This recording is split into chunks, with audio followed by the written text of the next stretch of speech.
जय भीम नमो बुद्धाय। मी सदानंद खिल्लारे, आपण पाहतात द बहुजन आवाज। आज आपण उपस्थित आहोत शिरसगाव पांढरी येथे आणि आपण पाहत आहात माझ्या पाठीमागे हे फलक आपल्याला दिसत आहे। शिरसगाव पांढरीची राज्यस्तरीय धम्म परिषद येथे आयोजित केलेली आहे आणि माझ्यासोबत येथे काही धम्म अनुयायी आणि आंबेडकर प्रिय अनुयायी उपस्थित आहे।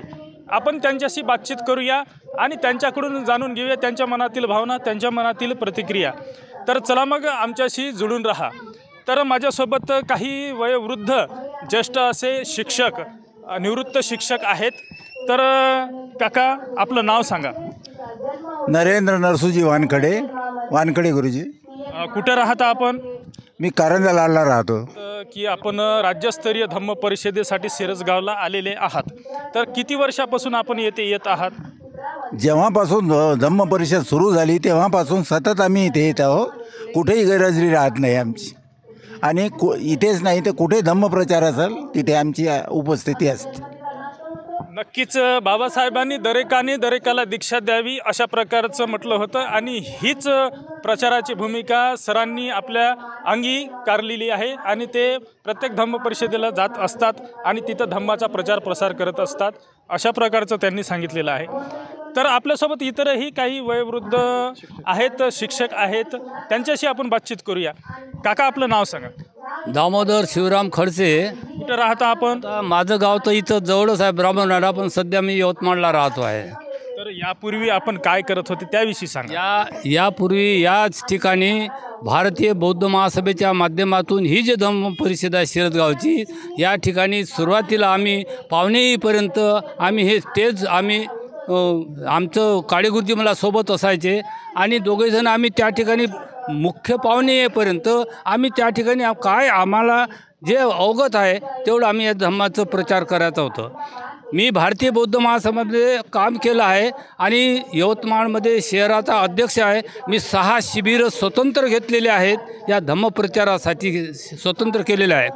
मी दोनदा श्रामणेर दीक्षा घेतलेली आहे आणि यवतमाळच्या पूर्ण 24 तालुक्यामध्ये एक भीम संदेश यात्रा काढली होती भारतीय बौद्ध महासभेनं, त्यामध्ये चिवर परिधान करून। बरं, या धम्म परिषदेला आपण किती दिवसापासून येता?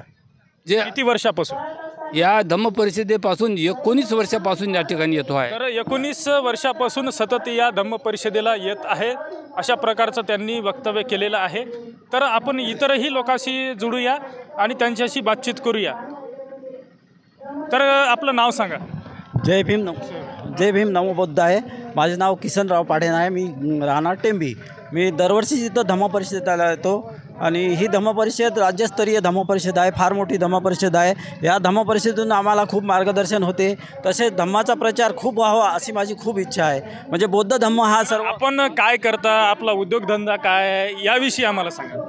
माझा धंदा शेती आहे, माझ्याकडे शेती आहे। शेती हा चांगला एक प्रोत्साहन मिळालं पाहिजे असे पण मला वाटते।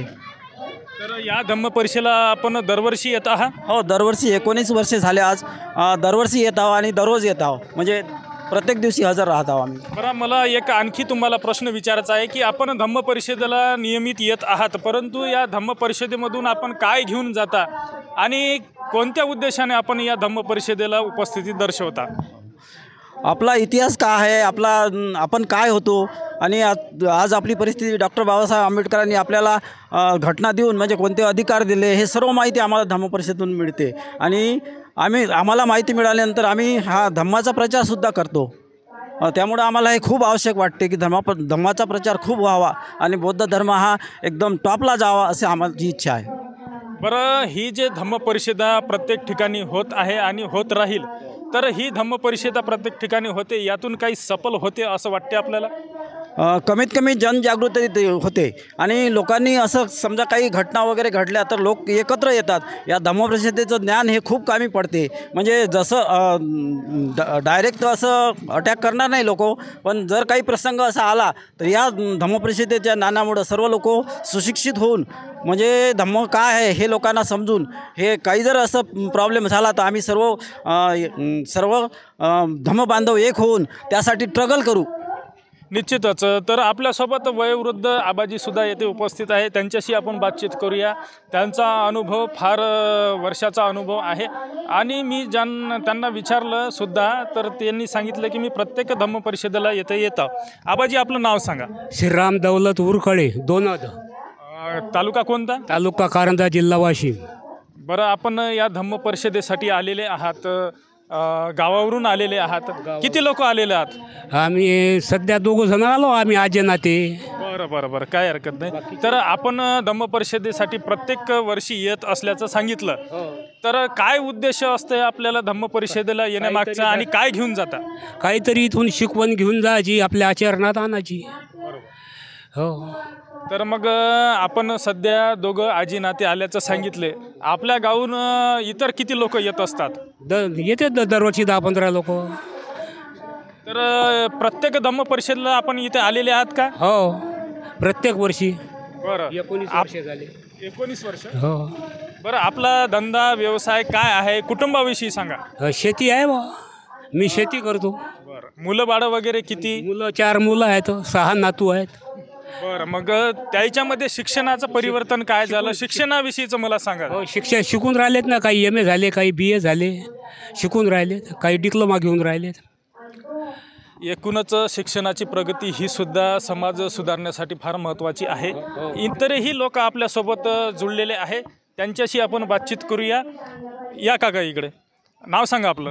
माझं नाव राजेंद्र महादेव लोहकरे. गाव कोणतं आपलं? माझं गाव फुपगाव. काय करता आपण? मी शेती करतो आणि सामाजिक क्षेत्रामध्ये काम करतो.